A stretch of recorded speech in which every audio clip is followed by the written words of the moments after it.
ನಮಸ್ಕಾರ. ಪರ್ಫೆಕ್ಟ್ ರುಚಿ ಚಾನಲ್ಗೆ ಸ್ವಾಗತ. ಮೂರೇ ಇಂಗ್ರೀಡಿಯೆಂಟ್ ತಗೊಂಡು ಕೋಕೋನಟ್ ಪುಡಿಂಗ್ ಅಥವಾ ಕೋಕೋನಟ್ ಸ್ವೀಟ್ ಯಾವ ರೀತಿ ಮಾಡೋದು ಅಂತ ನೋಡೋಣ. ಇದು ಮಾಡೋದಕ್ಕೂ ಈಸಿ, ನೋಡೋದಕ್ಕೂ ತುಂಬ ಚೆನ್ನಾಗಿರುತ್ತೆ, ಮತ್ತು ತಿನ್ನೋದಕ್ಕೂ ತುಂಬ ಟೇಸ್ಟಿಯಾಗಿರುತ್ತೆ, ಮತ್ತು ದೇಹಕ್ಕೆ ತಂಪು ಕೊಡುತ್ತೆ. ಮಾಡೋದು ಯಾವ ರೀತಿ ಅಂತ ನೋಡೋಣ. ಬೇಕಾಗಿರುವ ಸಾಮಗ್ರಿಗಳು ನೋಡಿ, 3 ಕಪ್ಪು ನಾನು ಕೊಬ್ಬರಿ ತಗೊಂಡಿದ್ದೀನಿ. ಮೇಲ್ಭಾಗ ಎಲ್ಲ ತೆಗೆದ್ಬಿಟ್ಟು ಹಚ್ಚಿಟ್ಕೊಂಡಿದ್ದೀನಿ ನೋಡಿ ಈ ಕಪ್ಪಲ್ಲಿ. ಮತ್ತು ಸೇಮ್ ಮೆಜರ್ಮೆಂಟ್ ಕಪ್ಪಲ್ಲೇ 3/4 ಕಪ್ಪು ಕಾರ್ನ್ಫ್ಲೋರ್ ತೊಗೊಂಡಿದ್ದೀನಿ, ಮತ್ತು 3/4 ಕಪ್ ಸಕ್ಕರೆ ತೊಗೊಂಡಿದ್ದೀನಿ. ಅಂದರೆ ಸಕ್ಕರೆ ನೋಡ್ಕೊಂಡು ಹಾಕ್ಕೊಳ್ಳಿ. ನಿಮಗೆ ಸ್ವೀಟ್ ಏನಾದರೂ ಜಾಸ್ತಿ ಬೇಕಂದರೆ 1 ಕಪ್ ತೊಗೊಳ್ಳಿ. ನಾನಿಲ್ಲಿ 3/4 ಕಪ್ ತೊಗೊಂಡಿದ್ದೀನಿ. ಸಕ್ಕರೆ ಹಾಕ್ಕೊಳ್ಳೋದು ನಿಮ್ಮ ಚಾಯ್ಸು. ಇವಾಗ ಕೊಬ್ಬರಿನ ಗ್ರೈಂಡ್ ಮಾಡ್ಕೊಳ್ಳೋಣ. ನೋಡಿ 3 ಕಪ್ಪು ಕೊಬ್ಬರಿ ತೊಗೊಂಡಿದ್ನಲ್ಲ, 3 ಕಪ್ ನೀರು ತೊಗೊಳ್ಳಿ.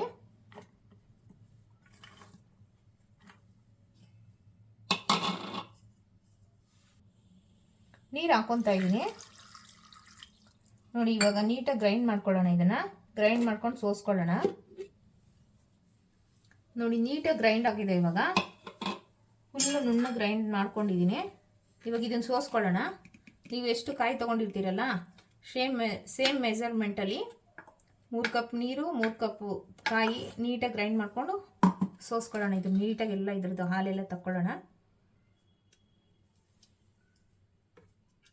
ಇವಾಗ 3 ಕಪ್ ನೀರು ಮತ್ತು 3 ಕಪ್ ಕಾಯಿ ಹಾಕ್ಕೊಂಡು ಗ್ರೈಂಡ್ ಮಾಡಿಕೊಂಡು ಹಾಲು ರೆಡಿ ಮಾಡ್ಕೊಂಡಿದ್ದೀನಿ. ನೀವು ಫಿಲ್ಟ್ರಲ್ಲಿ ಸೋಸ್ಕೊಳ್ಳೋದಕ್ಕಿಂತ ಬಟ್ಟೆನಲ್ಲಿ ಸೋಸ್ಕೊಂಡ್ರೆ ನೀಟಾಗಿ ಬಂದ್ಬಿಡುತ್ತೆ. ನೋಡಿ, ನಾನು ಇದು ಪೌಡರು, ಗ್ರೈಂಡ್ ಮಾಡಿರೋ ಪೌಡರು, ತೆಂಗಿನಕಾಯಿ ಪೌಡರು ಈ ಥರ ಆಗಿದೆ. ನೀವೇನಕ್ಕಾದರೂ ಅಡುಗೆಗೆ ಯೂಸ್ ಮಾಡ್ಕೊಬೋದು. ಜಾಮೂನ್ಗೆಲ್ಲ ಹಾಕಿದ್ರೆ ಚೆನ್ನಾಗಿ ಬರುತ್ತೆ. ಮತ್ತು ಅಡುಗೆಗೆ ಯೂಸ್ ಮಾಡಿಕೊಂಡ್ರೆ ಮಾಡ್ಕೊಬೋದು, ನಿಮ್ಮ ಚಾಯ್ಸು.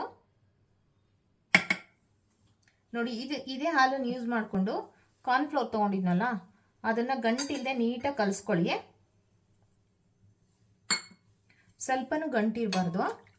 ನೋಡಿ, ನಾನು ಇದೇ ಹಾಲು ಹಾಕ್ಕೊಂಡು ಕಲಿಸ್ಕೊತೀನಿ. ಕೈ ಆಡಿಸ್ತಾ ಇರಿ, ನೀಟಾಗಿ ಗಂಟಿಲ್ಲದೆ ಕರಗುತ್ತೆ. ಸ್ಟವ್ ಮೇಲೆ ಪ್ಯಾನ್ ಇಟ್ಕೊಂಡು ಸ್ಟವ್ ಹಚ್ತಾ ಇದ್ದೀನಿ. ಇವಾಗ ತೆಂಗಿನಕಾಯಿ ಹಾಲು ತೊಗೊಂಡಿದ್ವಲ್ಲ, ಪ್ಯಾನ್ಗೆ ಹಾಕ್ಕೊತಾ ಇದ್ದೀನಿ.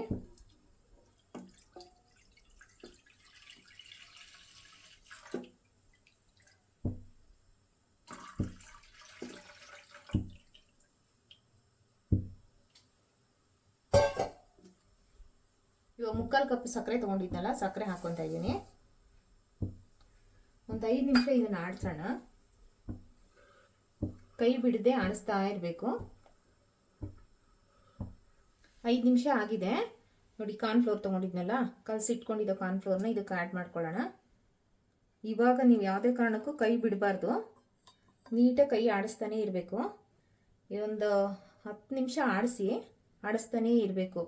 ಸ್ವಲ್ಪ ಗಟ್ಟಿ ಗಟ್ಟಿ ಆಗ್ತಾ ಇರುತ್ತೆ, ಗಂಟಾಗೋದಕ್ಕೆ ಬಿಡಬೇಡಿ, ಆಡಿಸ್ತಾನೇ ಇರಬೇಕು.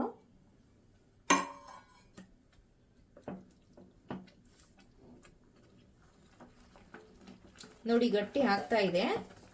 ಆ ಗಂಟು ಆಗೋದಕ್ಕೆ ಬಿಡಬೇಡಿ, ಆಡಿಸ್ತಾ ಇರಿ. ಒಂದು 5 ನಿಮಿಷ ನೀಟಾಗಿ ಗಂಟೆಲ್ಲ ಹೊಡ್ಕೊಂಡು ಆಡಿಸ್ತಾನೇ ಇರಿ.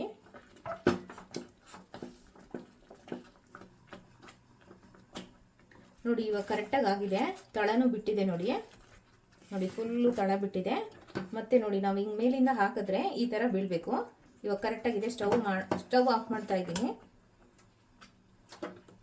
ನಾನು ಇಲ್ಲಿ ತುಪ್ಪ ಹಚ್ಚಿ ಬೌಲ್ಗಳು ರೆಡಿ ಮಾಡಿ ಇಟ್ಕೊಂಡಿದ್ದೆ.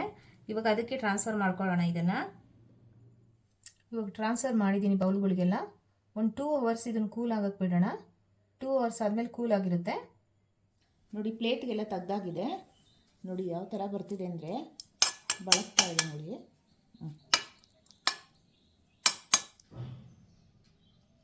ನೋಡಿ ಕಟ್ ಮಾಡ್ತಾ ಇದ್ದೀನಿ. ಹೆಂಗೆ ಬರುತ್ತೆ ಅಂದರೆ ತುಂಬ ಚೆನ್ನಾಗಿ ಬರುತ್ತೆ. ಯಾರಾದರೂ ಬಂದಾಗ ಸ್ಪೆಷಲ್ ಡಿಶ್ ಅಂದ್ಬಿಟ್ಟು ಮಾಡಿಬಿಟ್ಟು ಕೊಡ್ಬೋದು. ಮತ್ತು ಫಂಕ್ಷನ್ ಏನಾದರೂ ಇದ್ರೂ ಮಾಡ್ಬೋದು.